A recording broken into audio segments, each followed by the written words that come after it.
In my opinion, respect is the foundation of any relationship that we have, but also of any interaction that we have with other people. For that reason, being respected is an essential part of who we are as an individual, but also how we relate to people around us.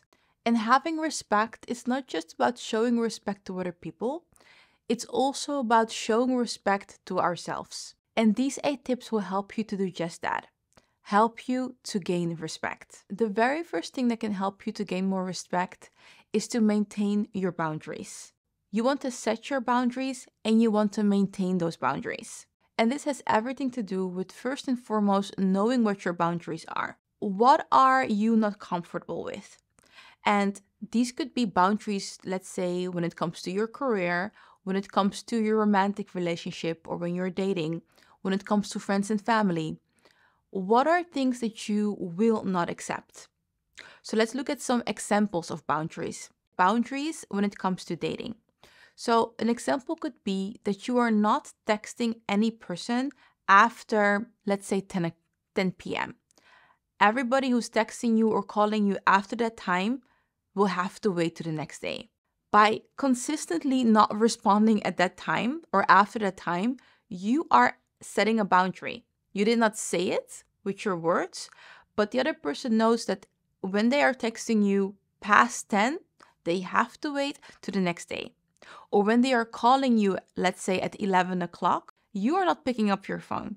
You're not responding. They have to wait to the next day in order to get in contact with you. Another boundary with dating could be that you do not accept any last-minute dates. Another example of a boundary could be that you will not accept that people will curse at you or yell at you. That is your boundary and you will not accept that. For example, that could be in a romantic relationship. You will not let your partner yell at you or you will not let him curse at you. Or it could be with a family member. You will not sit there and be disrespected in that way. That is your boundary. And the thing about boundaries is that most people have boundaries, but they don't always protect their boundaries. And if you want to be respected more, not only do you need to have these boundaries, but you need to protect them. One of the ways that you can protect your boundary, and that's the best way in my opinion, is to speak up and let the other person know when they're crossing your boundary. You could say, I will not accept it when people are screaming at me or yelling at me or cursing at me. I do not treat people in that way, and for that reason, I cannot accept it when people are treating me that way.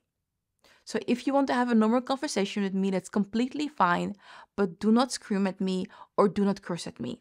I will not have it. But do you see how setting a boundary and protecting your boundary can help you to gain respect? The next time that someone wants to cross your boundary, they're going to think twice. And most of the time, people will not do it anymore. And if you are associating yourself with someone that is constantly crossing your boundaries, you have to ask yourself if that's the type of person that you want in your life. We are responsible for ourselves. We need to make sure that we are okay. In one of my older videos, I gave the example of a beautiful garden with flowers. And you want to look at your mind and at yourself as a garden. So this could be a garden full of beautiful flowers such as tulips and sunflowers and roses. And you cannot just let someone enter your garden and completely destroy all your beautiful plants. You need to protect that. And you protect those beautiful flowers with a fence. And that fence, you guessed it, are your boundaries. So the very first thing that you want to do to gain more respect is to set boundaries and respect those boundaries. Yes. Number 2, become mysterious. You can become mysterious in different ways. The first thing is to not overshare. Don't share too much about yourself, especially when you just got to know someone. Let them get to know you bit by bit. Don't be an open book. Another way to become more mysterious is actually to not give people that much access to you. You are not always available for everybody constantly. Why? Because you have a life. And there are more components to becoming a more mysterious woman. And I actually made a video about this. So I'll make sure to link that video so you can watch it for yourself. Being a more mysterious woman can lead to you gaining more respect because you are not an open book and people don't know everything about you. And that also makes you more interesting.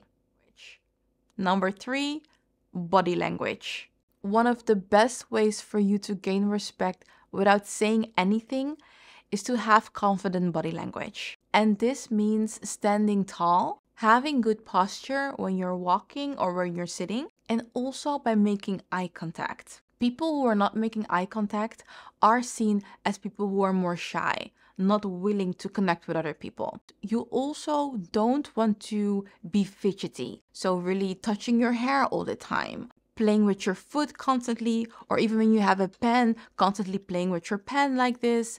It's not giving off confidence in your body language. You want to have confidence in the way that you present yourself. And also have a friendly face and a soft smile on your face.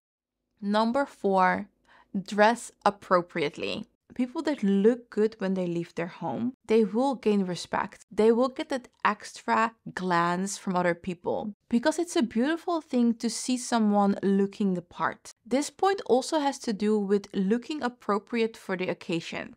And dressing well is actually also a way for you to become more mysterious because especially in the era that we're living right now, we often hear less is more. If you are a woman that's able to dress in a more classy way, in a more respectful way, that will help you to look more mysterious. Because unfortunately, that is not what the majority of the women are looking like right now. And dressing appropriately is also one of the best ways to show respect to yourself.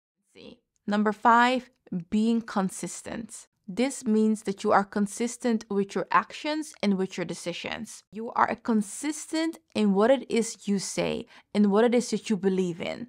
And this means that you are not one time picking up your phone at 11 p.m. and the other time you're not. No, you consistently do not pick up your phone at a certain time because that is your time. Another one could be that you are consistent when it comes to dressing the part. You always look your best.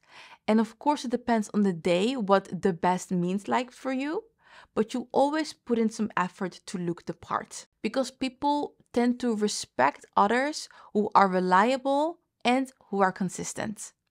Number 6, use the power of silence. Sometimes saying nothing is more impactful than saying something. You want to use silence to strategically convey confidence or to allow others to express themselves. Being silent in a conversation encourages active listening. Silence can convey confidence and composure. It shows that you're secure enough to let the other person speak without feeling the need to constantly fill the conversation with your own words.